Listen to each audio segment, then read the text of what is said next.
Og vi begynder med debatten om fattigdomsydelserne, som regeringen har afskaffet med virkning fra årsskiftet. Men debat er stort set ingenting, i hvert fald hvis man skal tro Pia Kjærsgaard, leder af Dansk Folkeparti. Hun var i torsdags i DR2's Debatten og gik i clinch med Socialdemokraternes justitsminister Morten Bødskov om, hvor meget regeringen og Enhedslistens nye finanslov reelt betyder for de fattigste danskere. Først Bødskov, derefter Kjærsgaard. Det, der er tilbage af Pia Kjærsgaards indflydelse på dansk politik, hvad er det? Ja, det er enorme besparelser på velfærden. Al den betaling, hun har fået ved at skulle stemme for den ene umulighed efter den anden på udlændingeområdet, det er jo blandt andet det, vi tager fat på nu. Jo, men så kan man jo kun glæde sig til alle de penge, som I lovede under valgkampen at sende ud til kommunerne. Hold da op, der var ingen ende på, hvor mange penge I ville sende ud. Hvor bliver de af, Morten Bødskov? Og jeg må simpelthen... Jeg må simpelthen... med Johanne her, som rent faktisk sikrer, hvor folk får 23 kroner, hvor folk får 23, de økonomisk dårligt stillede får 23 kroner mere om måneden. Jamen, det er jo fantastisk. Du kunne have været med i den, hvis du gerne vil det, hvis du synes, den var så god. Jamen, jeg synes, den er elendig. Så vidt Pia Kjærsgaard i Debatten på DR2 sidste uge. Men er det sandt, at de økonomisk dårligt stillede får 23 kroner mere om måneden?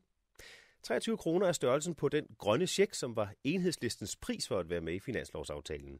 Den betyder, at alle med en indkomst under 212.000 kroner får et tilskud, der skal kompensere for øgede sundheds- og energiafgifter.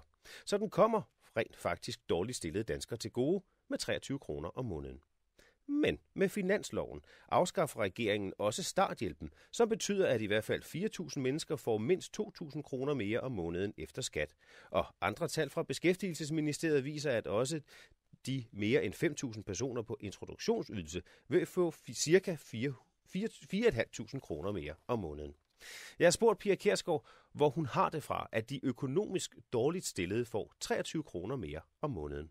Det har jeg fra utallige eksempler i den almindelige debat. Jeg ved faktisk, at det er jeg ret sikker på, Radioavisen, Radioavisen også har bragt det tal, at det de økonomisk dårligt stillede fik ud af det her finanslovforlig, hvor man jo havde lovet guld og grønne skove, det var 23 kroner mere om måneden. Det har stået i utallige avisartikler, altså jeg tror det er sådan et kendt tal, man kan også sige 280 kroner mere om året, men altså de der 23 kroner mere om måneden, det tror jeg, at det har været det, der har været det gængse. Og det, jeg også oplevede i debatten, det var jo, at hverken Morten Bødskov, som var ude her med riven, eller Johanne Schmidt-Nielsen talte mig imod. Altså, de var helt tavse. De havde haft alle tiders chance. Det gør vi så, havde jeg sagt, eller det gør Fakta så. Ja. Altså, når man ser på, hvad for eksempel dem, som ikke længere skal være på starthjælp, de får ud af de her af finansloven, så er det mindst 2.000 kroner om måneden efter skat. Hvorfor tæller du ikke dem med i gruppen af de økonomisk dårligt stillede, uanset om Morten Bødskov og Johanne Schmidt-Nielsen siger det eller ej? Jamen, de er jo slappe. Det er dem, der har siddet omkring bordet, og de burde jo have gået imod mig. Så havde vi fået en diskussion af det. Det kan vi muligvis få en anden gang. Men det er dig, der siger det. Jo, men jeg må bare sige, at jeg holder mig til det gængse tal, som har været de her 23 kroner. Altså, det har jo stået som overskrifter i, jeg ved ikke hvor mange steder, uden at blive modsagt, og det var det, jeg tog til mig. Men i hvor høj grad tjekker du de tal, du bruger, inden du bruger dem? Jamen, i hvor høj grad tjekker Radioavisen de tal, inden man bruger det i Radioavisen? Altså, det modspørgsmål kunne jeg jo så stille. Men hvilket ansvar har du som politiker for at bruge tal, som der er hold i? Jo, men jeg har det ansvar, at jeg kan sige det, og så er der nogen, der kan modsige mig. Og det gør I så nu. Men der, hvor jeg synes, det er uendelig slapt, det er, når de mennesker, der har siddet omkring bordet, ikke modsiger mig, har alle tider chance for at sige, hvor har du det fra? Det vil vi godt lige have dokumenteret. De klapper i som østers, fordi de ved jo også udmærket godt, at de tal, som jeg brugte, har været brugt i den daglige politiske debat. Der er heller ikke hørt, at de er blevet modsagt. Et andet eksempel, det er den gruppe, der har været på introduktionsydelse. Det drejer sig om mere end 5.000 personer. Tal fra Beskæftigelsesministeriet viser, at de vil få ca. 4.500 kroner mere om måneden.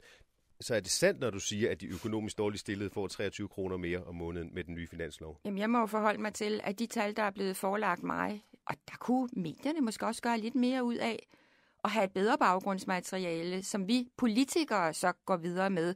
Fordi det skal... Det er så blandt andet derfor, vi er, hvis jeg undskyld afbryder, men det er så blandt andet derfor, vi er sat i verden. Nu er du så jo, men prøv lige at høre. Klogere. Nej, det er I måske også. Altså, det er jo set i bagklogskabens ulideligt klare løs. Så har man sådan et program på P1, som kan lege detektor, og fred være med det, synes jeg egentlig er ret forfriskende. Jeg synes, det er sjovt. Jeg synes, det er sjovt at sidde her.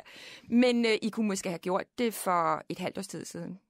Jamen, det var 3-4 måneder siden. Det var i sidste uge, du sagde det. Ja, jo, jamen, hold nu op. Altså, jeg er jo ikke den første, der har sagt det. I kunne måske have gjort det allerførste gang, det her tal var op.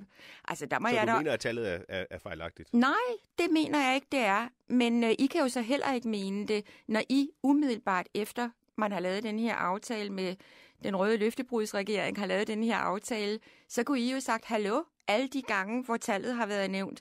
Fordi det er jo... Så fordi vi ikke har været tidligere ude, så er tallet sandt? Ja, det vil jeg stadigvæk sige, det er. Men hvorfor i alverden? Fordi at jeg kommer med... prøv lige at høre. Ja. Fordi jeg kommer med det i debatten, og der er måske en eller anden medarbejder og på Enhedslistens pressesekretariat eller et andet sted, der har sagt, det gik ikke så godt for Johannes Schmidt-Nielsen. Nu skal Pia Kjærsgaard lige svare på det her, og det synes jeg også er helt... fra Enhedslisten, bare lige Nej, men så fra Finansministeriet eller Socialdemokratiet, jeg er ligeglad. Jeg tror ikke, I selv har fundet ud af det. Så kvikke tror jeg ikke, I er. Men skidt nu være med det. Altså, jeg må stadigvæk som politiker og i opposition, endda i skarp opposition, hvor jeg jo ikke har ministerier til rådighed, hvor jeg ikke har alle mulige beregninger til rådighed, men det har den nye regering, det har jeg ikke. Der må jeg meget forholde mig til, hvad jeg kan læse gentagne gange i den meget, meget saglige, seriøse presse. Hvis du nu havde chancen for at gøre det om, hvad ville du så sige nu? Der tror jeg vil sige det samme. Det tror jeg vil. Altså, hvorfor skal man komme med alle de der forbehold? Ja, tak til Pia Kjærsgaard, leder af Dansk Folkeparti. Og så kan jeg for en god ordens skyld tilføje, at det var en medarbejder her på Detektors redaktion, der under DR2's debatten i torsdags faldt over Pia Kjærsgaards påstand.